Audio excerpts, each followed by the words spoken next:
2 தேசமா. கௌசல்யா வந்து தன்னோட அப்பா பானு மகாராஜன் அப்படின்னு இருக்காரு. அவரோட தேசமும் கௌசல்யா கல்யாணம் பண்ணும்போது தசரதர் கொடுத்தான். ரெண்டையும் சேர்த்துதான் இப்ப கோசல தேசமா. இவன் வரம் வாங்கிக்கிறதா இருந்தா எதை வாங்கிக்க முடியும்? பித்ரார்ஜிதமான சொத்து ஒண்ணு இருக்கே, அது வந்து கிடையாது, நீ காட்டுக்கு போ அப்படின்னு சொல்ல முடியும்.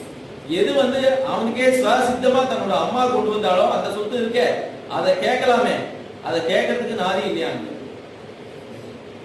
அந்த சொத்து அவருக்கே உடையது தானே, அதை உனக்கு இல்லைன்னே சொல்ல முடியாது.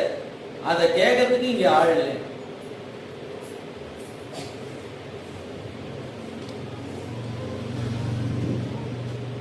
இதெல்லாம் கேட்டுட்டு ராமர் எப்படி இருந்தார் அப்படின்னு அந்த முக அழக வந்து சொல்றார். அந்த தாமரை எவ்வளவு மலர்ந்துருக்குமோ அதை விட ராமனோட முகம் மலர்ந்துருக்கு அப்படின்னு.